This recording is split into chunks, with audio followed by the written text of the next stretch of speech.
মেহেন্দিপুর বালাজির কথা শুনেছো নিশ্চয়ই। কোথায়? রাজস্থানে। রাজস্থানে। মেহেন্দিপুর বালাজিতে কি হয়? ওই মন্দিরে কাটানো হয়। প্রেতরাজ সরকার। হ্যাঁ। মেহেন্দিপুর বালাজি আমি গেছি। এই যে মানুষজন বলে প্রেত প্রেত ভূত প্রেত কিছু নেই, দেখো মানুষ তো অনেক কিছুই অনেক রকম ভাবে বলতে পারেন, কারণ বাক স্বাধীনতা প্রত্যেকের আছে, কিন্তু এর ব্যাখ্যা আজও পাওয়া যায়নি। দুটো পাহাড়ের মাঝখানে যে আমাদের মেহেন্দিপুর বালাজি, এটা যারা জানে চর্চায় থাকেন, হ্যাঁ, অ্যাকচুয়াল প্রেত কি প্রেত জনি কি তা আমরা জানি না। ওখানের প্রসাদ খেতে নেই, ওখানে প্রসাদ বাড়ি আনতে নেই, কাউকে দিতেও নেই, কারণ ওখানে অনেক ঘটনা ঘটে। ওখানে যদি তুমি যাও দেখবে যে বছরের পর বছর বেশ কিছু মানুষকে বাঁধা আছে, মানে একদম পায়ে বেড়ি দিয়ে বাঁধা আছে, কারণ তাদের আর কিছু হবে না। তো যদি সত্যি কিছু না হতো, তো আজকে তো আমাদের বিজ্ঞান খুব উন্নত, তো বিজ্ঞানের পরিভাষায় এটার কিন্তু আজ অব্দি কোনো উত্তর পাওয়া যায়নি যে তারা পাগল, তারা কি মানসিক ভারসাম্যহীন, মানে আমার অন্তত তো জানা নেই বিজ্ঞান এটার ব্যাখ্যা কিভাবে দিয়েছে, আমার জানা নেই। তো আমি তোমাকে বলি শুভঙ্কর, যে তুমি যদি এই জায়গাটায় যাও না, মানে এই মেহেন্দিপুর বালাজি, তো আমি এখানে এমন কিছু অতিপ্রাকৃত বিষয়, মানে অদ্ভুত অদ্ভুত বিষয়কে আমি দেখেছি যেগুলো তোমার গায়ের লোম খাড়া করে দেবে। একটা মাত্র 8 বছরের বাচ্চা এসছে, সেই বাচ্চাটা এসছে গুজরাট থেকে। তার বাবা মায়ের বক্তব্য হচ্ছে যে সেই বাচ্চাটা, তার আমাদের যেমন নর্মাল নখ, সেই নখ দিয়ে মানে মেঝে, ঘরের মেঝেতে আঁচড় কাটে, এবং তার বাবা মা কিন্তু সেই ছবি মোবাইলে এনে দেখিয়েছে পর্যন্ত, মানে সেই আঁচড় হচ্ছে একদম কোনো খুব শক্তিশালী কোনো হিংস্র পশু যেমন আঁচড় কাটতে পারে, একটা 8 বছরের মেয়ে। এবং তার বাবা মায়ের একটা ঘটনা হচ্ছে গুজরাটের, যে তারা যে বাড়িটায় থাকে সেই বাড়িটা থেকে কিছুটা দূরে তার নানির বাড়ি, তার নানির বাড়িতে একটা কুয়ো আছে, তো সেই কুয়োটাতে তার জানি না মানে বরাবরই আছে, সেই কুয়োটাতে এমন কিছু প্রতিচ্ছবি সে দেখেছে, মানে ওই বাচ্চা মেয়েটি, যার পর থেকে তার মধ্যে ওই হিংস্রতা বা ওই প্রেত ভূত প্রেত ওরিয়েন্টেড কোনো বিষয় তার মধ্যে এরকম ভাবে অত্যন্ত ভাবে জাগ্রত হয়েছে। শুধু তাই নয়, এবার আঁচড়টা যে মেঝেতে ওরকম কাটতে পারবে, তার মানে বুঝতে পেরেছে সে যদি কোনো মানুষকে হিমচে ধরে বা খাবলে ধরে কতটা কতটা প্রবলেম হবে। তো সেই মেয়েটাকে আমি একদম চাক্ষুষ আমি নিজে দেখে এসেছি, খুব নর্মাল, খুব কিউট মেয়ে, খুব সুন্দর মেয়ে, মোটা সোটা গালগোল, গালগুলো ফোলা ফোলা বাচ্চা মেয়ে, হ্যাঁ, কিন্তু তার চাহনি তোমাকে আমি বলে দিচ্ছি, মানে যতই রাশভারী লোক হোক, আমরা যাদেরকে রাশভারী লোক বলি, খুব দণ্ড প্রতাপ লোক বলি, হ্যাঁ, সেই লোকও তার চাউনির দিকে মাত্র 30 সেকেন্ড তাকাতে পারবে না, তার গোটা শরীরের রক্ত হিম হয়ে যাবে। তার চাউনি এমন পাল্টে গেছিল, মানে একটা 8 বছরের মেয়ে ওটা নর্মাল চাউনি হতে পারে না।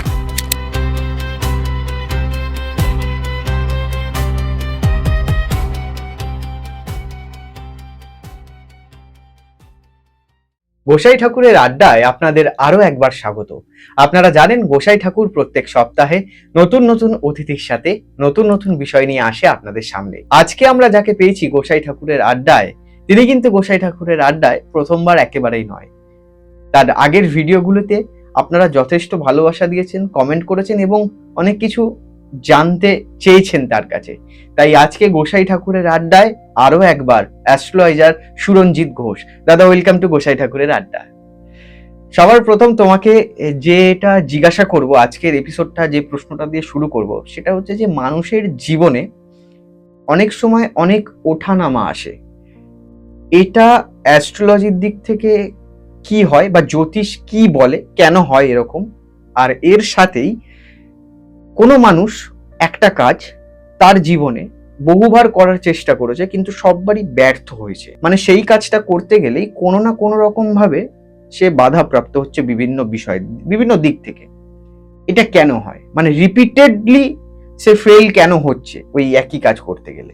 দেখো, প্রথমে তোমাকে একটা কথা বলি, সেটা হচ্ছে যে এই যে তুমি বললে না যে মানুষের জীবনে নানান ওঠানামা কেন হয়, তো মানুষের জীবনে ওঠানামা কেন হয়, এটা যদি তুমি জ্যোতিষ শাস্ত্র অনুযায়ী যদি এর ব্যাখ্যাটা খোঁজো, তাহলে এটার অনেকগুলো কারণ, এটার কোনো নির্দিষ্ট একটি কারণে এটা কিন্তু একটা মানুষের জীবনে হয় না।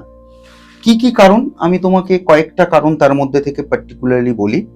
প্রথম হচ্ছে যে একটা মানুষ তার জীবনে যখন কোনো একটা কাজ শুরু করে সেই কাজটা দীর্ঘদিন ধরে করার পর নয় সে অনেকটা হাইপ পেয়ে যায়, অনেকটা ওপরে উঠে যায়, নয়তোবা সে পড়ে যায়। তো যখন ওপর দিকে ওঠে তখন কিন্তু তার কোনো সমস্যা বেসিক্যালি হয় না, কিন্তু যখন নিচের দিকে নামে তখন সমস্যাটা এই কারণে হয় কারণ সে তার যে ওপরে ওঠা, সেই ওপরে ওঠা থেকে নিচে নামার যে প্যারালালি যে পয়েন্ট দুটোই পয়েন্ট দুটোকে মেলাতে চায়, কিন্তু যেখান থেকে সে শুরু করেছিল সেই শুরু থেকে কতটা ওপরে বা কতটা নিচে নেমেছে এটা সে বুঝতে চায় না। তো এটা তো গেল সম্পূর্ণভাবে তার ব্যক্তিগত ব্যাপার, কিন্তু জ্যোতিষ শাস্ত্রকে যদি তুমি এর সাথে কোথাও একটা মেলবন্ধন করো, মিক্সিং করো, তাহলে প্রথম যে কারণটা এসে দাঁড়ায় সেটা হচ্ছে ট্রানজিট। আমাদের গ্রহগত যে প্ল্যানেটারি ট্রানজিট চলে সেই ট্রানজিট কিন্তু মানুষের জীবনে বিভিন্ন রকমের সংগ্রাম সৃষ্টি করে, এবং এই ক্ষেত্রে কিন্তু ন্যাচারালি মানুষের জানার একটা প্রবণতা থাকে যে তার প্রতিকার কি। আমি মূলত বলি যে ট্রানজিটের সময় কোনো ছোট বা কোনো বড় ট্রানজিটে যে ঘটনা মানুষের জীবনে ঘটে তার প্রতিকার না করাই ভালো, সেটা সময়ের ওপর ছেড়ে দেওয়াই ভালো। তার মানে আমি বিশ্বাস করি যে সময়ই হচ্ছে তার সব থেকে বড় প্রতিকার।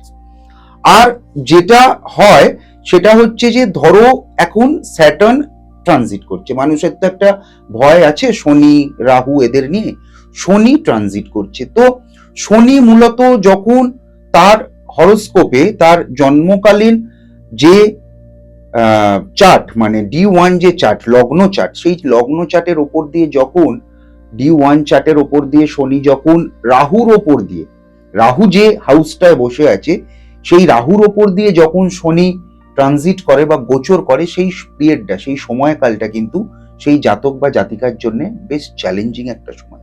এবার দেখার বিষয় হচ্ছে যে রাহু তার কোন হাউস মানে কোন ভাবে অবস্থান করছে।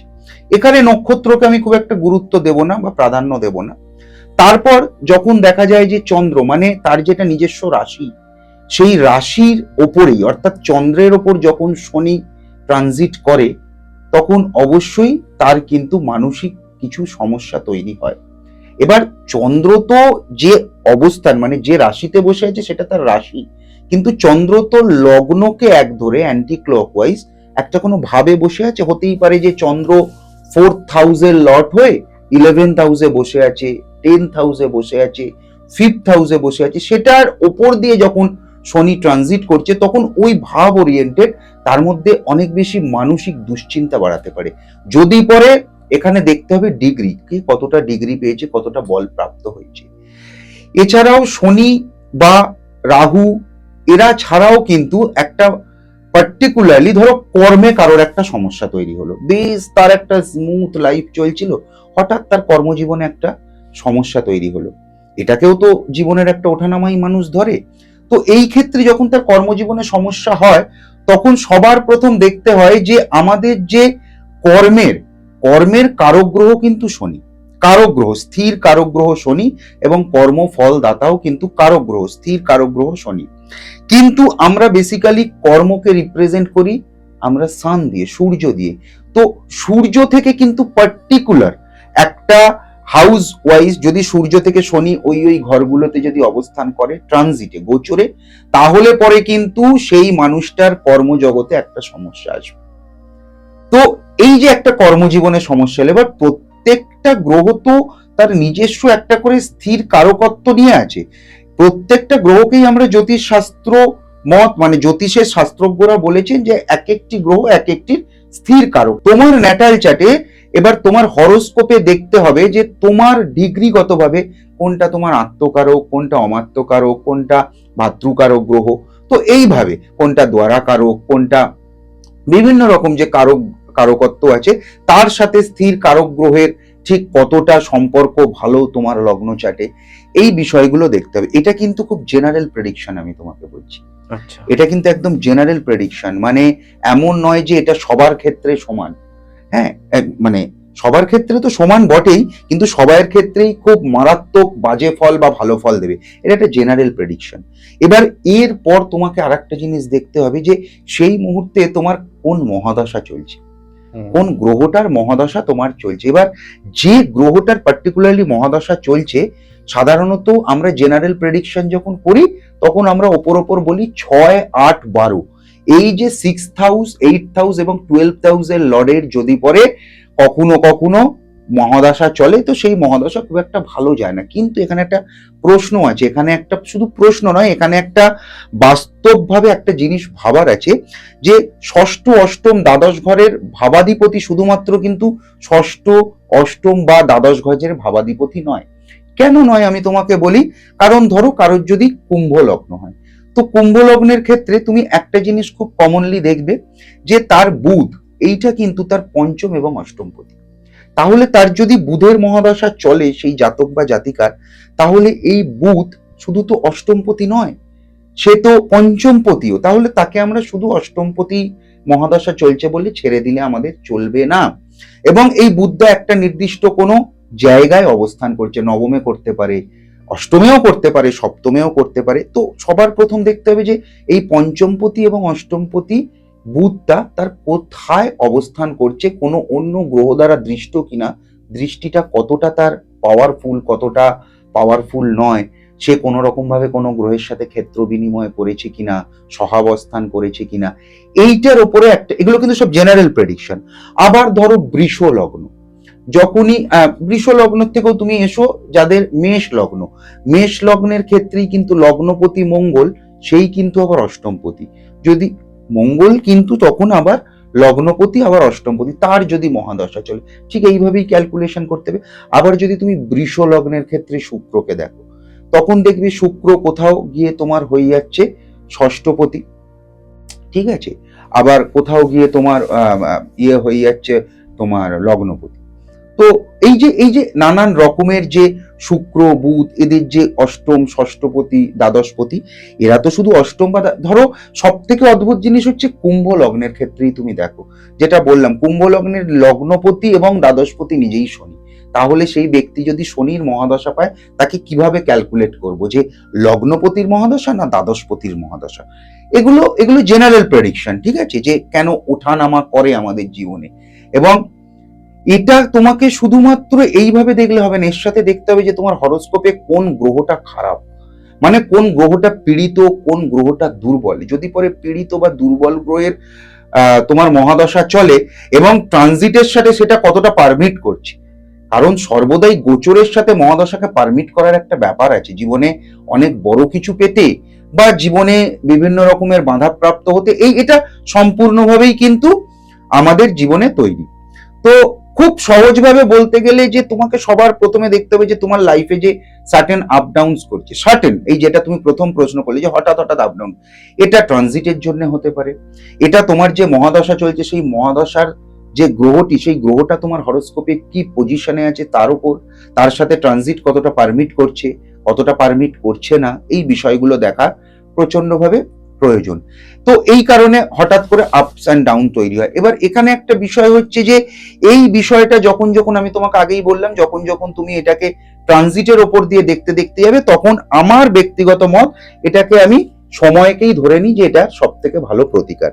কিন্তু যদি মহাদশার জন্য হয়, যদি ট্রানজিটটাকে বাদ দিয়ে যদি দেখা যায় যে একটা মহাদশার সাথে এমন একটি গ্রহের অন্তর্দশা চলছে যে সময়কালটা জুড়ে তার একটা সমস্যা হবে, সেখানে কিছু প্রতিকারের কথা আসতে পারে। এবং সেই প্রতিকার আমি আগেও বলেছি, এখনো বলছি, সেই প্রতিকার তার জন্ম চাটেই লুকিয়ে আছে, জন্ম ছকেই তার সেই রহস্য লুকিয়ে আছে যে কোন প্রতিকারটা দিলে পরে তার খুব তাড়াতাড়ি সেই জায়গাটা থেকে সে একবার করে নিজেকে বার করে নিতে পারবে। তো এটা একটা মহাদশা অন্তর্দশার সাথে, মানে মহাদশা যখন অন্তর্দশার সাথে পড়ে তখন কিছু সমস্যা হয়। এখানে একটা বিষয় হচ্ছে যখন ধরো দেখা যাচ্ছে যে তোমার কর্মপতি কোনো কারণে, হয়তো বা মেবি তোমার কর্মপতি কোনো কারণে, ধরো তুমি মেষ লগ্নের একটা মানুষ, তোমার কর্মপতি শনি এবং একাদশপতিও শনি, সে কোনো রকম ভাবে ধরো দেখা গেল যে এমন একটা হাউসে গিয়ে বসে আছে যে সে একটা ভালো জায়গায় বসে আছে, ভালো নক্ষত্র নিয়ে বসে আছে। তো সেক্ষেত্রেও দেখা যাচ্ছে যে শনি এই ঠিক শনিটার উপর দিয়ে যখন তোমার রাহু আবার ট্রানজিটে আসছে, তখন তার জীবনে একটা প্রবলেম তৈরি হচ্ছে। তো এইবার যদি তুমি এই শনিটাকে দুম করে একটা প্রতিকার করে দেওয়ার চেষ্টা করো হঠাৎ করেই, তো দেখবে যে তোমার শুধু কর্মজীবন নয়, এর সাথে তো উনি একাদশপতিও, মানে উনি তো 11th হাউসের লর্ড। ওই জায়গাটাতেও কিন্তু তোমার একটা জায়গাকে ভালো করতে গিয়ে প্রতিকার যদি 19-20 হয়ে যায়, তাহলে আর একটা ঘরের যে লর্ড, উনি তো দুটো ঘরের লর্ড, সূর্য আর চন্দ্র ছাড়া প্রত্যেকেই দুটো ঘরের লর্ড, ওই জায়গাটায় কিন্তু এফেক্ট করে দিতে পারে। আচ্ছা, ওই জায়গাটা যেমন তুমি দেখো, তুমি হয়তো সেকেন্ড হাউসকে খুব ভালো করে পাওয়ারফুল করতে চাইছো। সেকেন্ড হাউস থেকে আমরা কি করি? ডেইলি সোর্স অফ ইনকাম, আমরা পরিবারকে দেখি, আমরা বাক দেখি, আমাদের কথাবার্তা। তো তুমি হয়তো দেখা যাচ্ছে যে তোমার সেকেন্ড হাউসকে কোনো কারণে, সেকেন্ড হাউসটার কথা বলছি, এখানে কোনো গ্রহের কথা বলছি না, ওখানে ওই সেকেন্ড হাউসটা ধরে নেওয়া যাক একদম ফাঁকা, একদম ভ্যাকেট, কিচ্ছু নেই, কিন্তু ওখানে 3টি নক্ষত্র আছে। যেটাই হোক তোমার সেকেন্ড হাউস, 3টি নক্ষত্র আছে, সেই নক্ষত্রের অধিপতি কোনো কারণে যদি ডিসব্যালেন্স হয়ে যায় তোমার তোমার হরোস্কোপে, তাহলে পরে কিন্তু তুমি এই সেকেন্ড হাউসটাকে ঠিক করার যে চেষ্টা করবে, তখন কিন্তু একজন জ্যোতিষী কি করবেন, ওইখানে যে নক্ষত্র আছে সেই নক্ষত্রের মধ্যে যে 3টি তো নক্ষত্রকে পাবে, সেই নক্ষত্রের মধ্যে কোন নক্ষত্রপতি ভালো অবস্থায় আছে, সে কতটা, ওখানে কোন নক্ষত্রটা সর্বোত্তম, সব থেকে বেশি ডিগ্রি পেয়েছে, তাকে যদি মূলত ক্যালকুলেশন করে লগ্ন সাপেক্ষে তাকে যদি একটা রেমেডি করার কথা চিন্তা করেও, তাহলে কিন্তু দেখো ওর যে অপোজিট হাউসটা 8th হাউস, সেখানে এসে এফেক্ট করবে। এই যে আমরা 8th হাউস থেকে কি দেখি, আমরা 8th হাউস থেকে দুঃখ দেখি, কষ্ট দেখি, বিভিন্ন রকমের লুকোনো প্রতিভা দেখি, রহস্যময় নিজেরই জীবনের রহস্য দেখি, মৃত্যুকে বিচার করি, একটা কঠিন ব্যাপারকে আমরা দেখি। তো সেকেন্ড হাউসের উল্টো দিকেই কিন্তু দেখো 8th হাউসকে ঠিকঠাক মতো পজিশনালি বসানো আছে, এবং ওই ঘরটাকে ওই রকমই একটা জায়গা দেওয়া হয়েছে। তো শাস্ত্রজ্ঞরা কিন্তু একটা খুব ভালো জিনিস, মানে আমি শুধু ভালোগুলো নিয়ে নেব, তার এফেক্ট কোনোভাবেই খারাপ দিকে পড়বে না, এটা যাতে না হয় এইভাবেই কিন্তু আমাদের ব্যালেন্স করে করা আছে। না হলে তো সবাই একটা মারাত্মক জায়গায় করতো, যার খারাপ হতো খারাপই হতো, মানে জীবনে এত গ্রাফটা তৈরি হতো না, প্রত্যেকটা মানুষেরই এত আপস অ্যান্ড ডাউন থাকতো না। তো এটা গেল তোমার প্রথম প্রশ্নের উত্তর। এবার দ্বিতীয় প্রশ্নে আছি, যেটা তুমি বলছো যে পার্টিকুলারলি কোনো বিষয় নিয়ে। দেখো, এই যে পার্টিকুলারলি কোনো বিষয় নিয়ে বললে না, মানে এই কথার উত্তর আমি তোমাকে দিতে গেলে, আমার সেই প্রথম দিন আমি যখন তোমার গোসাই ঠাকুরের আড্ডায় আড্ডা মারতে এসেছিলাম, তার একটা স্মৃতি আমার মনে পড়ে। তো সেটা আশা করি বলবো আজকে। তো তার আগে বলি যে অ্যাস্ট্রোলজিক্যালি কেন এই ঘটনাটা ঘটে। অ্যাস্ট্রোলজিক্যালি না, তার হরোস্কোপ, তার জন্মকালীন যে চার্ট রেডি হয়ে যায়, তাতে বেশ কিছু সমস্যা থাকে। যেই সমস্যা আমি বারংবার আমার ক্লায়েন্টদের বলি, সেই সমস্যাকে ঠিক করার চেষ্টা করুন। এক্ষুনি আপনার সময়টা খারাপ হয়ে গেছে, 2 বছর খারাপ যাবে, তাহলে কি করব, কি করে চলবো, এটাকে না ভেবে লং টার্মে ভবিষ্যৎকে ভালো করুন।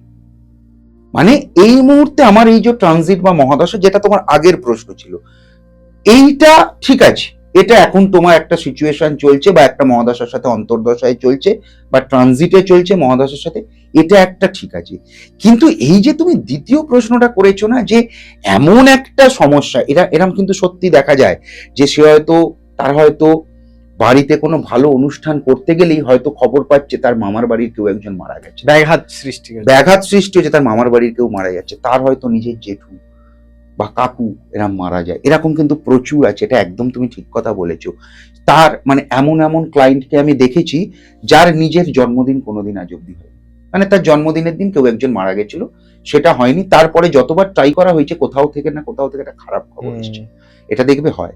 ইনফ্যাক্ট সে সমস্তগুলোকে ছেড়ে দিয়েছে, সে সময়ের সাথে সাথে নিজে বড় হয়েছে, সংসার করেছে, সে তার ছেলের হয়তো বা মেয়ের হয়তো প্রথম অন্নপ্রাশন করতে যাচ্ছে, দেখবে তার আগেও তার একটা ব্যাঘাত এলো। মানে সে যখন যখন নিজের করে কিছু করতে চাই, যেটা বড় অনুষ্ঠান, তার কিন্তু ব্যাঘাত আসে। বা কেউ একটা গাড়ি কিনতে চাইছে, অগাধ পয়সা আছে, গাড়িটা তার কেনা হচ্ছে না, কেউ একটা বাড়ি করতে চাইছে, বাড়িটা হয়তো কেনা হচ্ছে না, বা বাড়িটা কেনা হলেও একটা মারাত্মক সমস্যা তৈরি হচ্ছে।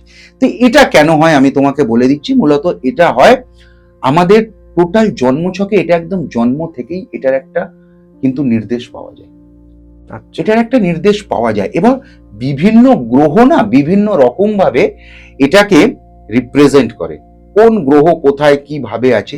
মূলত ধরো আমি একটা কথা বলি, যে তুমি যদি প্রাপ্তির জায়গাটাকে দেখতে চাও, যে সে কোনো কিছু প্রাপ্তি স্থানে পৌঁছলেই তার জীবনে একটা সমস্যা তৈরি হয়, তো দেখবে তার 11th হাউসের একটা প্রবলেম আছে।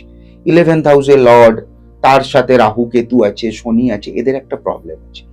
কেউ হয়তো বাড়ি করতে চাইছে, মানে গৃহবাহন যোগ তার হয়তো আছে, কিন্তু থেকেও সে কিন্তু করতে পারছে না, তখন কিন্তু তাকে প্রতিকার অবশ্যই করতে হবে। কারণ তার অর্থ আছে, তার সময় আছে, তার প্রতিপত্তি আছে, বৈভব আছে, মানে এক কথায় বলতে গেলে সে একজন বিত্তবান।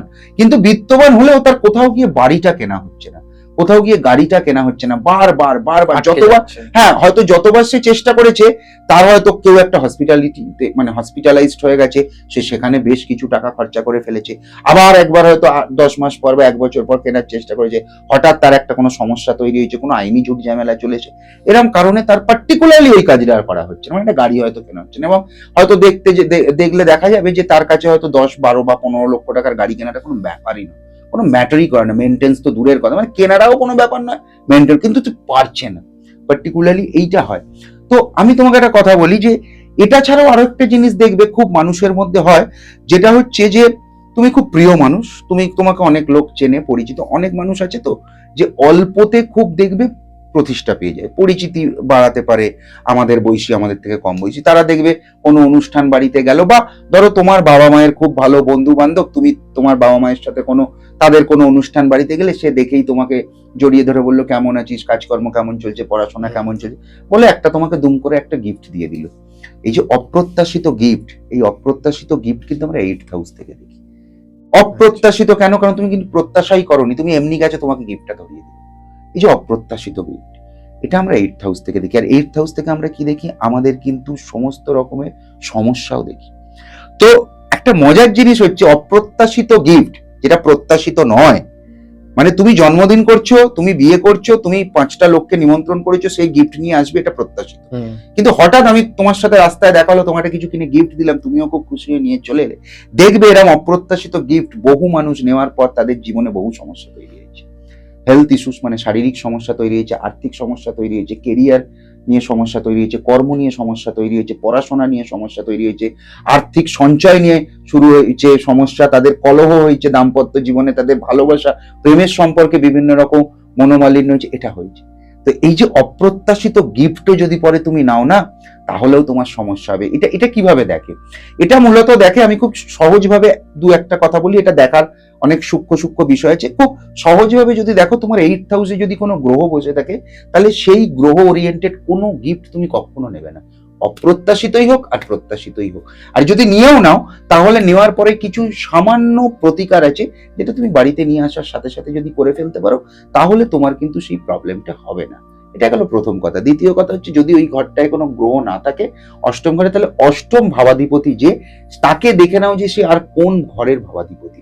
হতেই পারে পঞ্চম ভাবের ভাবাধিপতি বা অষ্টম। তো আর একটা যে ঘরের ভাবাধিপতি, সেই ওরিয়েন্টেড, সেই ভাব ওরিয়েন্টেড তুমি প্রতিকার করো, মানে কাজ করো, তোমার ওইটার নেগেটিভিটিটা কেটে যাবে। তো এটা খুব মজার একটা জিনিস আমি তোমায় বললাম, অপ্রত্যাশিত বিষয়। এটা নিয়ে পরে একদিন কোনোদিনও কোনো একটা দৈর্ঘ্যভাবে তোমার সাথে দীর্ঘভাবে আলোচনা করব। তো এরকম দেখবে হতে হতে হতে হতে একটা জিনিস কি হয়, যে কোনো মানুষের, আমি বহু মানুষের এরকম দেখেছি, তাকে আমি চার্ট দেখে বলে দিতাম, মানে বলে দিয়েওছি, সে বলেছে যে দাদা দেখুন আমার কবে বাড়ি হয়। তো মানে খুব ইন্টারেস্টিং এটা, ঠিক আছে। তো আমি তার হরোস্কোপ দেখেছি, আমি তার 4th হাউস দেখেছি। এবার কি হয় এটা আমি তোমাকে পরে বলছি, আগে ছোট্ট করে বিষয়টা বলে দিই তোমায়। তো আমি তাকে দেখে বলেছি, হ্যাঁ আপনার তো বাড়ি হবে। বলছে হচ্ছে না। এলাম হচ্ছে, কিন্তু আপনি নিচ্ছেন না। সে অবাক হয়ে বলছে হচ্ছে, নিচ্ছেন? এলাম হ্যাঁ। আপনার জন্মছকে একটা মারাত্মক বিষয় হচ্ছে যে আপনি যত বাড়ি কিনতে যাবেন, বাড়ি কিনতে চাইছেন তো? বললো হ্যাঁ, বা জমি কিনে বাড়ি করবো। এলাম হোয়াট এভার, যেটাই আপনি করবেন, আপনার বাড়ি আছে, আসছেও, কিন্তু আপনি কিনছেন না। বলছে না না, ভালো কিছু খবরই পাচ্ছি না। আলাম ওইটাই তো হচ্ছে কথা, ভালো নয়। বিষয়টা হচ্ছে আপনার জন্মছক আপনাকে নির্দেশ করছে, আপনি যা বাড়িই দেখবেন বা যেরকম ভাবেই জমি কিনে বাড়ি করুন, আপনার জীবনে বারবার ডিসপুটেড জায়গায় আসবে, ডিসপুটেড জায়গায় আসবে। সে বলছে হ্যাঁ আমার কাছে যা আছে সব ডিসপুটেডই আছে। আলাম তাহলে ওখান থেকেই আপনাকে কিনতে হবে, এটাই তো আপনার জানা ছিল না, আপনি প্রতিকার কি করবেন? বলছে মানে? আমি বললাম যে আপনি ভেবে বলুন। এবার সে ভেবে বলছে যে হ্যাঁ আমি প্রচুর জায়গায় দেখেছি, তাদের কোথাও না কোথাও কোনো পেপার ওয়ার্কসে ডিসপুট আছে, কোনো না কোনো ভাবে শরিকিভাবে ডিসপুট আছে, তবে সেটা তারাই মিটিয়ে দেবে। তো সেই কারণে আমি এটা নিচ্ছি না। এলাম এটা ছাড়া নিতেও পারবে না। সে 11 বছর 12 বছর ঘুরে যাচ্ছে, সে কিন্তু ডিসপুটে কি বারবার আসছে। এরকম প্রচুর লোক, তোমার যদি জানাশোনা থাকে তুমি দেখবে প্রচুর লোক আছে, দেখবে যতবারই সে বাড়ি কিনতে যাবে না, তার বাড়ির পাশে নয় পুকুর থাকবে, নয় ঝোপ জঙ্গল থাকবে, এটা তার চাটেই থাকে। তাকে এটা বলে দিতে হবে।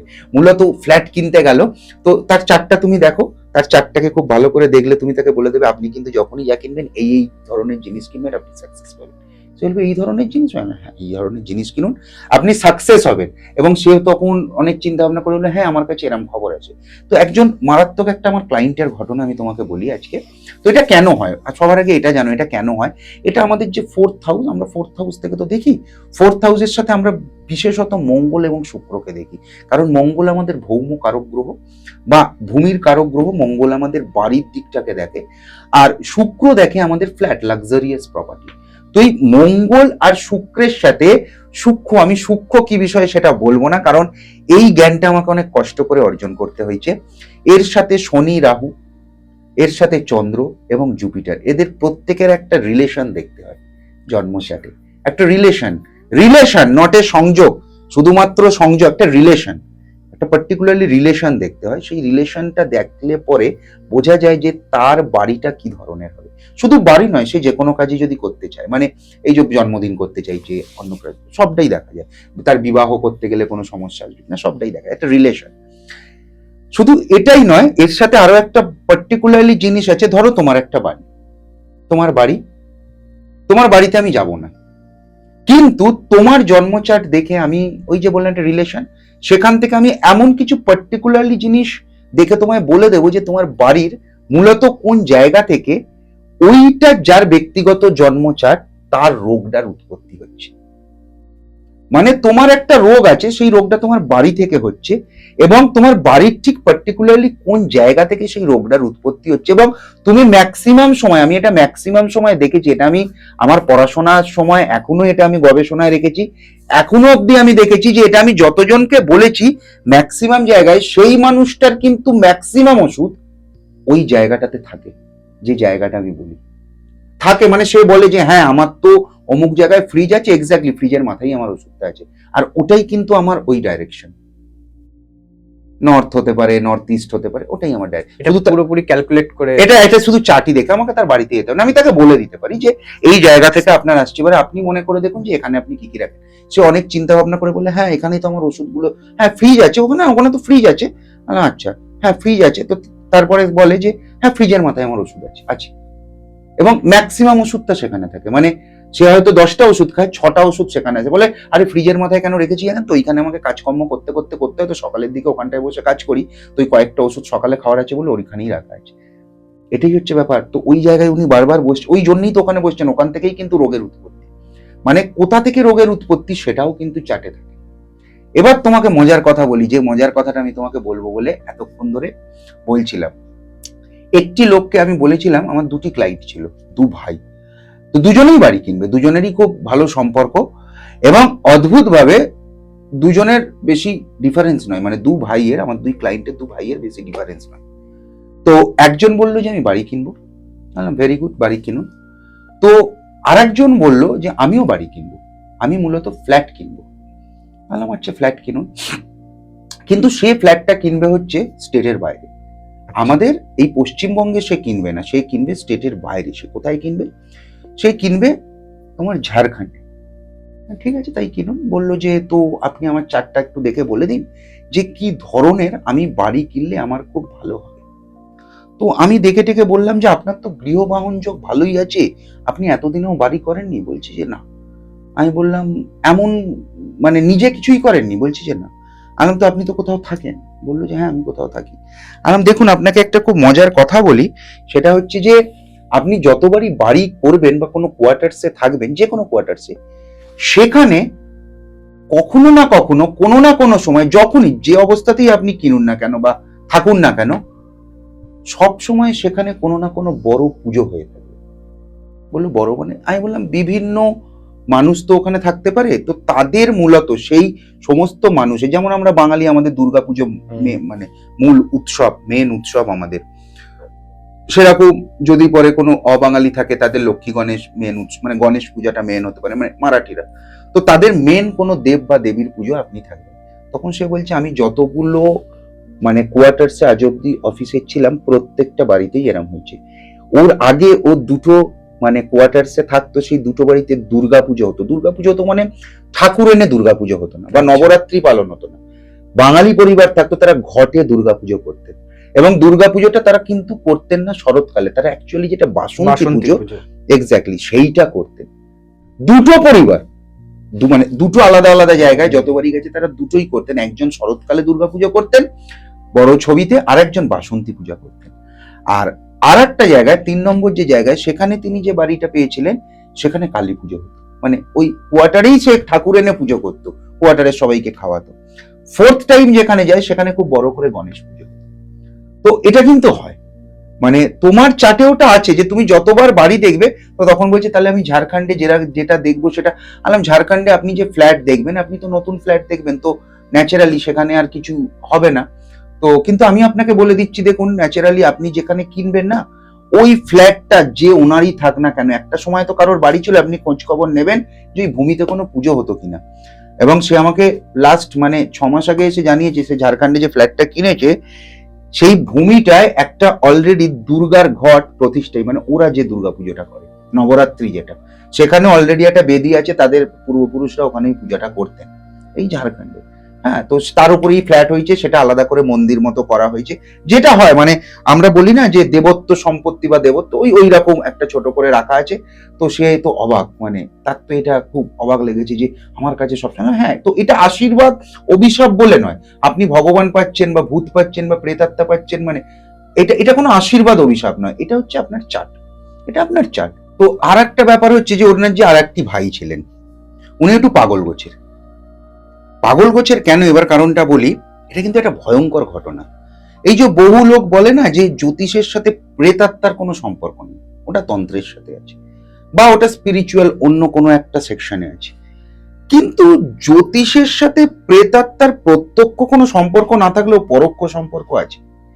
আচ্ছা, 9th হাউস লর্ড যদি তোমার 8th হাউসে বসে, এবং সেই 9th হাউসের লর্ড কে, মানে 9টি গ্রহের মধ্যে যে মূলত 7টি গ্রহ রাহু কেতুকে বাদ দিয়ে তাদের কে 8th হাউসে কার সাথে বসবে, এর সাথে কিন্তু তোমার প্রাকৃত অতিপ্রাকৃত একটা সম্পর্ক তৈরি অবশ্যই করবে, এটা করবে। সুতরাং মানে যারা মনে করেন যে জ্যোতিষের সাথে প্রেতাত্মার কোনো যোগাযোগ নেই, হ্যাঁ হয়তো প্রত্যক্ষভাবে যোগাযোগ নেই কিন্তু পরোক্ষভাবে আছেই।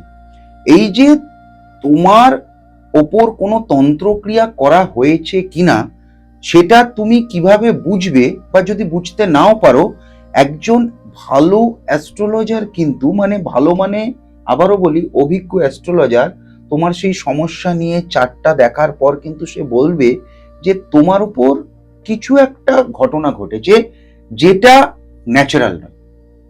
আচ্ছা, এবার সেটা তান্ত্রিক ক্রিয়া করেছে কেউ না অন্য কিছু, সেটা পরের কথা, কিন্তু চার্টে এটা বোঝা যায় যে এই মুহূর্তের যে ট্রানজিট, এই মুহূর্তে তোমার সময়টা অ্যাকচুয়ালি কি করে বোঝা যায়। খুব ছোট করে তোমায় বলি, তোমার এই মুহূর্তটা যেমন যাওয়া উচিত, এই মুহূর্তটা এই আগামী 1টা বছর তোমার যেমন যাওয়া উচিত, সেটা তো তোমার ট্রানজিট, তোমার মহাদশা আমাকে ওটা বলছে যে এইভাবে চলা উচিত। তুমি আমি 10টা কথা বলছি, 10টা কথাতে তুমি বলছো না না না, এটা তো হয় না। 8টা কথাই না বললে, 2টো কথা নয়। তারপর আমাকে তোমার ব্যাকে যেতে হবে অতীতে, এইগুলো ঘটনাগুলো ঘটে, তুমি বললে হ্যাঁ এগুলো ঘটেছে কিন্তু এইটা ঘটছে না। তো তার মানেই ধরতে হবে যে তোমার উপর একটা কিন্তু অতিপ্রাকৃত কোনো ঘটনা ঘটছে, যে কারণে তোমার চার্ট কিন্তু ডিসব্যালেন্সড হয়ে যাচ্ছে। তন্ত্রক্রিয়া না অন্য কিছু আমি বলছি না, সেটা অনেক কিছু হতে পারে। এবার তার চার্টে আমি বারংবার দেখছি যে সে যেখানেই যাবে সে কিন্তু সেখানে গিয়ে তার পরিবার নিয়ে খুব একটা আনন্দে থাকতে পারবে না। মূলত তার চার্টে একটা বিষয় হচ্ছে যে সে যেখানে থাকবে সেখানে সবসময় একটা অস্বস্তিকর পরিবেশ তৈরি হবে। এবার আমি জানি না যে এই অস্বস্তিকর পরিবেশটা কেন তৈরি হবে, ভূতের জন্যে, প্রেতের জন্যে, আমি জানি না, কিন্তু অস্বস্তিকর পরিবেশ তৈরি হবে। কি অস্বস্তিকর পরিবেশ? সর্বদাই সেই জায়গাটা নোংরা থাকবে, যত পরিষ্কার জায়গাতেই তুমি তাকে রাখো তার বাড়িঘর নোংরা থাকবে, অগোছালো থাকবে, মানে কোথাও না কোথাও সবসময় একটা নেগেটিভ কিছু একটা অস্তিত্ব টের পাওয়া যাবে। এবং যার সব থেকে বড় সমস্যা হবে তার সন্তানদের। আমি তাকে বললাম যে আপনি যেখানেই থাকুন আপনার কিন্তু এই সমস্যাগুলো হবে, এবং কোথাও গিয়ে আপনার হয়তো মনে হবে এটা ভালো নয়, এবং আপনার বাড়িতে দেখবেন লোকজন খুব একটা বেশি যাবে না, অপছন্দ করবে এবং তারা গিয়ে বলবে নেগেটিভিটি। এবার আমি জানি না যে এটা আপনার কোনো প্রেত তত্ত্বের ব্যাপার না ভূতের ব্যাপার, আমি এটা জানি না, তবে এটা থাকবে।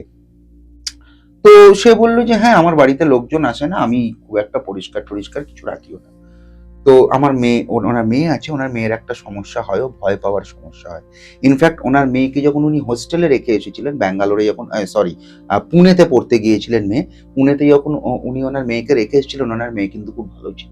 কিন্তু যেই মুহূর্তে উনি বাবার সাথে একই বাড়ির একই ছাদের তলায় থাকছে, তখনই কিন্তু ওনার প্রবলেম হচ্ছে, মানে মেয়েটির প্রবলেম হচ্ছে। এবং মেয়েটিরই প্রবলেম যখন মেয়েটির 14 বছর প্রথম বয়স, তখন থেকে হওয়া শুরু হয়। তার মানে কোথাও বাবার ন্যাটাল চার্ট মানে হরোস্কোপের সাথে মেয়ের হরোস্কোপ কোথাও একটা ইন্টারলিঙ্ক করেছিল, এবং যে কারণে ওই একটা অ্যাটমসফিয়ার তৈরি হচ্ছে। তার মা কিন্তু ভয় পায় না, তার একটি ভাইও আছে, সেও ভয় পায় না। ভয় মানে একদম ভূতের ভয়, কিন্তু যদি তুমি ধরে নাও সে পায়। আচ্ছা। মানে একদম ভূতের ভয়, মানে তার মনে হয় কেউ দাঁড়িয়ে আছে, কেউ বসে আছে, কিন্তু আদপেও এরম কেউ নেই, মানে কোনোদিনও চাক্ষুষ কিছু নেই, তার এটা মনে হয় মেয়েটির।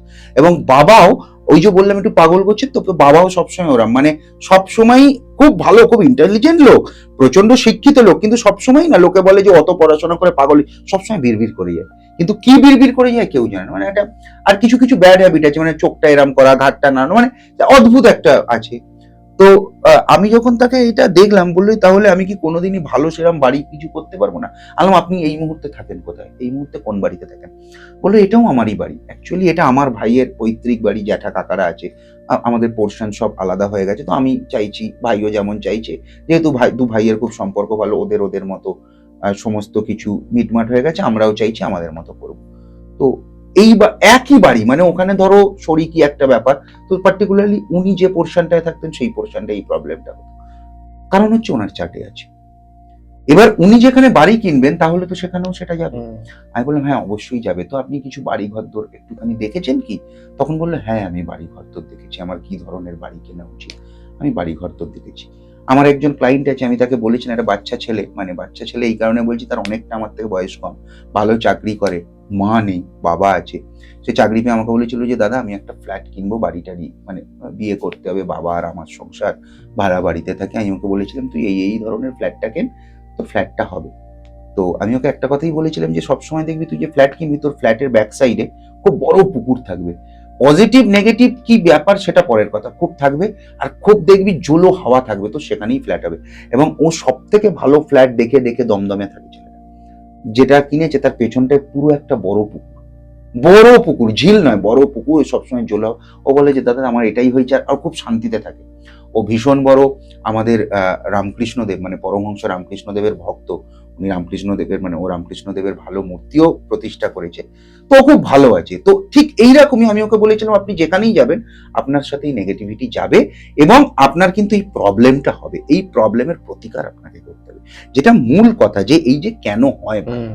তখন বললো যে আচ্ছা তাহলে কিরম জায়গায় আমি যাবো? আপনি যেখানেই যাবেন, যে অবস্থা, আপনার বাড়ি সবসময় স্যাঁতে থাকবে, দেখবেন। ও বলছে হ্যাঁ স্যাঁতেই থাকে, কোনো না কোনো কারণে ওর বাড়ি স্যাঁতে, কোনো না কোনো কারণে ওর বাড়ির দিকে এমন কোনো গাছের ডালপালা এসে হেলে পড়েছে ছাদের একদিকটা স্যাঁতে, যত বাড়ি দেখেছে, মানে যতগুলো দেখেছে। তখন আমাকে বললো যে আমি কি করবো? আমি দেখুন নেগেটিভ না পজিটিভ আমি জানি না, কোনো প্রেতাত্মা আপনার উপর ভর করেছে কিনা তাও জানি না, করেনি, মানে জন্মচাটে বলছে ওসব নয়, এবার ভবিষ্যতে করবে কি করবে না। তবে তোমাকে আজকে একটা কথা আমি বলি, মানে অন ক্যামেরা বলছি, মেহেন্দিপুর বালাজির কথা শুনেছো নিশ্চয়ই? কোথায়? রাজস্থানে। মেহেন্দিপুর বালাজিতে কি হয়? ওই মন্দিরে কাটানো প্রেতরাজ সরকার। হ্যাঁ, কি হয় মানে মেহেন্দিপুর বালাজি আমি গেছি বহুদিন আগে গেছি। এই যে মানুষজন বলে প্রেত প্রেত ভূত প্রেত কিছু নেই, দেখো মানুষ তো অনেক কিছুই অনেক রকম ভাবে বলতে পারেন, কারণ বাক স্বাধীনতা প্রত্যেকের আছে, কিন্তু এর ব্যাখ্যা আজও পাওয়া যায়নি। দুটো পাহাড়ের মাঝখানে যে আমাদের মেহেন্দিপুর বালাজি, এটা যারা জানেন চর্চায় থাকেন, হ্যাঁ, অ্যাকচুয়াল প্রেত কি প্রেত জনি কি তা আমরা জানি না, মানে জ্যোতিষের সাথে তো এর কোনো যোগাযোগ নেই। কিন্তু আমি যখন দেখলাম বারবার এই ভয় ভীতি, এবং যখন তার থেকে আমি পার্টিকুলারলি সবকিছু শুনলাম যে তার মেয়ে পার্টিকুলারলি ভয় পায় প্রেত ওরিয়েন্টেড কোনো ব্যাপারকে, মানে কারোর উপস্থিতিকে সে টের পায়, কারোর অস্তিত্বকে সে টের পায়, তখন আমি তাকে বললাম যে মেহেন্দিপুর বালাজিতে আপনি যান, ওখানে প্রেতরাজ সর্দার যিনি আছেন, মানে যে ভগবান আর কি, তার কাছে যান, এবং ওখানকার অভিজ্ঞতা কিন্তু ভয়ঙ্কর। মানে তুমি গেছো কিনা আমি জানি না, ওখানে আমি তোমাকে বলি, ওখানে প্রসাদ খেতে নেই, ওখানের প্রসাদ খেতে নেই, ওখানে প্রসাদ বাড়ি আনতে নেই, কাউকে দিতেও নেই, কারণ ওখানে অনেক ঘটনা ঘটে। ওখানে যদি তুমি যাও দেখবে যে বছরের পর বছর বেশ কিছু মানুষকে বাঁধা আছে, মানে একদম পায়ে বেড়ি দিয়ে বাঁধা আছে, কারণ তাদের আর কিছু হবে না।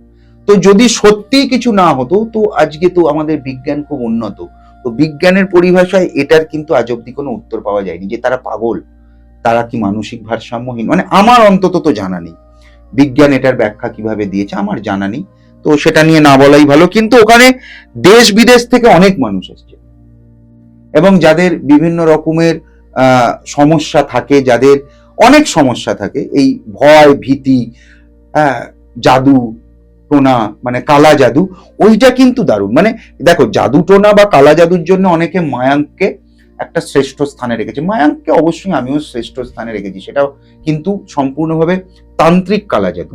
কিন্তু তন্ত্রকে বাদ দিয়ে আমি বলছি, তন্ত্রকে বাদ দিয়ে কোনো প্রেত চালান, অবশ্য প্রেত চালানো এর মধ্যে পড়ে, মানে কোনো নির্দিষ্ট মানুষ যদি এটা না করে বসে, যদি এই এদিক ওদিক বেড়াতে গিয়ে বা ঘুরতে গিয়ে বা কোনো সময় যদি এরকম কোনো হাওয়া বাতাস, যেটা আমরা প্রচলিত যে কথা গ্রাম বাংলার আমাদের বা আমাদের বাংলার, হাওয়া বাতাস লেগে গেছে, বা আমি যে কথা প্রথম তোমাকে এসে আমার যে জীবনের অভিজ্ঞতা বলেছি, এই ঘটনা যাদের ঘটে, এই ঘটনা এখনো ঘটে, মানে একদমই ঘটে, আমার মতে বলে যে সময় নষ্ট না করে তাদের সেখানে চলে যাওয়া উচিত। সেখানে কিন্তু কোনো এক শক্তি এই বিষয়টাকে কিন্তু সম্পূর্ণভাবে নিজের হাতে কন্ট্রোল করে, এটা আমি নিজে দেখেছি, এটা আমি একদম নিজে দেখেছি। মানে তুমি ওখানে গেলে না, ওই তোমার মেহেন্দিপুর বালাজিতে তুমি ওখানে গেলে না, তোমার গোটা গাড়ি মানে শরীরটা শুষ্ক হয়ে যাবে। এবার অনেকে বলে যে শুষ্ক হওয়ার প্রধান কারণ যেহেতু ওটা রাজস্থান, মানে ওটা জয়পুর থেকে 106 না 108 কিলোমিটার দূরে, মানে মূলত জয়পুর যে আমাদের ইয়ে আছে রাজস্থানের 106-108 কিলোমিটার দূরে, তো ওটা বলে যে রাজস্থানের শুষ্ক। তো শুষ্ক ঠিক আছে, কিন্তু আমার বিষয় হচ্ছে যে শুষ্কতাটা কোথায় আসবে, তোমার শরীরে আসবে। তো তোমার এই যে ধরো আমাদের টেস্টটা পেলে, আমাদের খুব জল টেস্টটা পেলে আমাদের গলাটা শুকিয়ে যায়, তো ওইখানে গেলে না তোমার টোটাল শরীরে সমস্ত কিছু ঠিক থাকবে, কিন্তু একটা শুষ্কতা তুমি অনুভব করবে। মানে তুমি কোনোভাবেই নিজেকে খুব গ্লোরিয়াস গর্জিয়াস বা ওটা তুমি মনে করতে না, মানে তোমার নিজেকেই না, মানে হয় না যে আয়না নেই কিন্তু তুমি নিজেকে একটা কল্পনা করতে পারছো, তোমার বাড়িটা একটা মনে হবে শুষ্ক, মানে কেমন যেন একটা, মানে ওটা ঠিক বলে বোঝাতে পারবে না, শুষ্ক অনুভূতি হয় প্রত্যেকটা মানুষের। তো এই যে ধরো ভদ্রলোক, এই ভদ্রলোককে আমি তখন সেই কথাটা বললাম যে আপনার বাড়ির মধ্যে কিন্তু আপনি যেখানেই কিনবেন, সাথে সাথে বাড়ি হবে, আপনার সমস্যা হবে, কারণ বাড়ি কেনার আগে সবার আগে জন্ম চার্ট কোনটা দেখছে সেটা আগে দেখো, সেইটা দেখলেই অনেকখানি অংশে বোঝা যায় যে আমার কি ধরনের বাড়ি হতে চলেছে, নাকি ফ্ল্যাট হতে চলেছে, নাকি বাড়ি ফ্ল্যাট কোনোটাই হবে না। হ্যাঁ, এটা তো একদম বোঝা যায় যে তো হবে না, পরে আসছে যে এবার কি ধরনের হবে। তো আমি তোমাকে বলি শুভঙ্কর, যে তুমি যদি এই জায়গাটায় যাও না, মানে এই মেহেন্দিপুর বালাজি, তো আমি এখানে এমন কিছু অতিপ্রাকৃত বিষয়, মানে অদ্ভুত অদ্ভুত বিষয়কে আমি দেখেছি যেগুলো তোমার গায়ের লোম খাড়া করে দেবে। একটা ছোট্ট ঘটনা আমি বলে শেষ করে দেবো আজকে, মানে আমার ক্লায়েন্ট নয়, আমি ওখানে যাওয়ার একটা অভিজ্ঞতার কথা বলি। একটা মাত্র 8 বছরের বাচ্চা এসছে, সেই বাচ্চাটা এসছে গুজরাট থেকে। তার বাবা মায়ের বক্তব্য হচ্ছে যে সেই বাচ্চাটা তার আমাদের যেমন নর্মাল নখ, সেই নখ দিয়ে মানে ঘরের মেঝেতে আঁচড় কাটে, অকল্পনীয়। এটা তার বাবা মায়ের কথা, এবং তার বাবা মা কিন্তু সেই ছবি মোবাইলে এনে দেখিয়েছে পর্যন্ত। মানে সেই আঁচড় হচ্ছে একদম কোনো খুব শক্তিশালী কোনো হিংস্র পশু যেমন আঁচড় কাটতে পারে, একটা 8 বছরের মেয়ে। এবং তার বাবা মায়ের একটা ঘটনা হচ্ছে গুজরাটের, যে তারা যে বাড়িটায় থাকে সেই বাড়িটা থেকে কিছুটা দূরে তার নানির বাড়ি, তার নানির বাড়িতে একটা কুয়ো আছে। তো সেই কুয়োটাতে তার জানি না মানে বরাবরই আছে, সেই কুয়োটাতে এমন কিছু প্রতিচ্ছবি সে দেখেছে, মানে ওই বাচ্চা মেয়েটি, যার পর থেকে তার মধ্যে ওই হিংস্রতা বা ওই ভূত প্রেত ওরিয়েন্টেড কোনো বিষয় তার মধ্যে এরকম ভাবে অত্যন্ত ভাবে জাগ্রত হয়েছে। শুধু তাই নয়, এবার আঁচড়টা যে মেঝেতে ওরকম কাটতে পারবে, তার মানে বুঝতে পেরেছে সে যদি কোনো মানুষকে খিমচে ধরে বা খাবলে ধরে তার কতটা প্রবলেম হবে। তো সেই মেয়েটাকে আমি একদম চাক্ষুষ আমি নিজে দেখে এসেছি, খুব নর্মাল, খুব কিউট মেয়ে, খুব সুন্দর মেয়ে, মোটা সোটা গালগুলো ফোলা ফোলা বাচ্চা মেয়ে, হ্যাঁ। কিন্তু তার চাহনি তোমাকে আমি বলে দিচ্ছি, মানে যতই রাশভারী লোক হোক, আমরা যাদেরকে রাশভারী লোক বলি, খুব দণ্ড প্রতাপ লোক বলি, হ্যাঁ, সেই লোকও তার চাহনির দিকে মাত্র 30 সেকেন্ড তাকাতে পারবে না, তার গোটা শরীরের রক্ত হিম হয়ে যাবে। তার চাহনি এমন পাল্টে গেছিল, মানে একটা 8 বছরের মেয়ের ওটা নর্মাল চাহনি হতে পারে না। তো শুধুমাত্র মানে আমি আবারও বলছি, জ্যোতিষের সাথে এর যে কোনো ভূত প্রেতের যে কোনো যোগাযোগ নেই এরম নয়। যদি অভিজ্ঞতা তোমাকে সঞ্চয় করতে হয়, তোমাকে সব অভিজ্ঞতা। এবং আমি সেই মেয়েটির জন্ম চার্ট কিন্তু তার বাবা মায়ের থেকে চেয়েছিলাম, তার বাবা মা আমাকে দিয়েছিল, এবং সেখানেও আমি একটা জিনিসই দেখেছিলাম যে তার কিন্তু লগ্নের স্ট্রেংথ খুব কম, লগ্নের স্ট্রেংথ কম, কেতু একটা পার্টিকুলারলি পজিশন ওয়াইজ একটা সমস্যা আছে। তো এই সমস্ত মানুষকে অ্যাটাক করে। তো এর থেকে আর বেশি আমি কিছু বলবো না। এই কারণে বলবো না কারণ অনেকে অনেক রকম ভাবে বিষয়গুলোকে বোঝেন, অনেকে বোঝেন না। কিন্তু সব ঘটনাই ঘটে আমাদের প্রকৃতিতে, যেমন পজিটিভিটি আছে তেমন নেগেটিভিটি আছে, এটা মানতে হবে। তো যাই হোক, আমার মনে হয় তুমি যেটা জানতে চেয়েছিলে সেটা আমি তোমায় বলতে পারলাম। তো এই পর্যন্তই। একটা কথা না বললেই নয়, তোমার সাথে যারা অ্যাস্ট্রোলজি বা জ্যোতিষ নিয়ে যোগাযোগ করতে চাইছে, স্ক্রিনে তো নাম্বার যাচ্ছে, এই নাম্বারে যোগাযোগ করার কি প্রসিডিওর আছে তুমি যদি বলে দাও একবার। স্ক্রিনে যে নাম্বার যাচ্ছে সেই নাম্বারে আমাকে হোয়াটসঅ্যাপ করতে পারে বা ফোন করতে পারে। যদি আমি ব্যস্ত থাকি তাহলে অবশ্যই পরে ফোন করব বা হোয়াটসঅ্যাপে আমি উত্তর দেব। তো অনলাইন অফলাইন দুটো কনসালটেন্সি আমি করি, সব রকমই কনসালটেন্সি আমি করি, স্পিরিচুয়াল গাইডেন্সও আমি দিই। এটা ছাড়াও হাতে লিখে কুষ্টিও আমি করি। তো সবটাই করি, জ্যোতিষ ওরিয়েন্টেড সব কাজটাই করি। এছাড়াও আমার তো বিভিন্ন জায়গায় চেম্বার আছে, কলকাতা, হাওড়া, দুর্গাপুর, আরামবাগ, নর্থ বেঙ্গল, সব জায়গাতে আছি। তারাপীঠে আছে পার্টিকুলারলি। এগুলো অবশ্যই আমার সাথে যারা যোগাযোগ করে নেবে তাদেরকে আমি ডিটেলিংটা বলে দেব। বেশ, আজকের মতন তাহলে এই পর্ব এখানেই শেষ করছি। দেখা হবে আগামী সপ্তাহে নতুন কোনো অতিথির সাথে, নতুন কোনো বিষয় নিয়ে। ততক্ষণ দেখতে থাকুন গোসাই ঠাকুরের আড্ডা। আর আজকের এপিসোডটা কেমন লাগলো জানাতে কিন্তু একদম ভুলবেন না। ভালো থাকবেন, সুস্থ থাকবেন, আর দেখতে থাকবেন গোসাই ঠাকুরের আড্ডা। নমস্কার।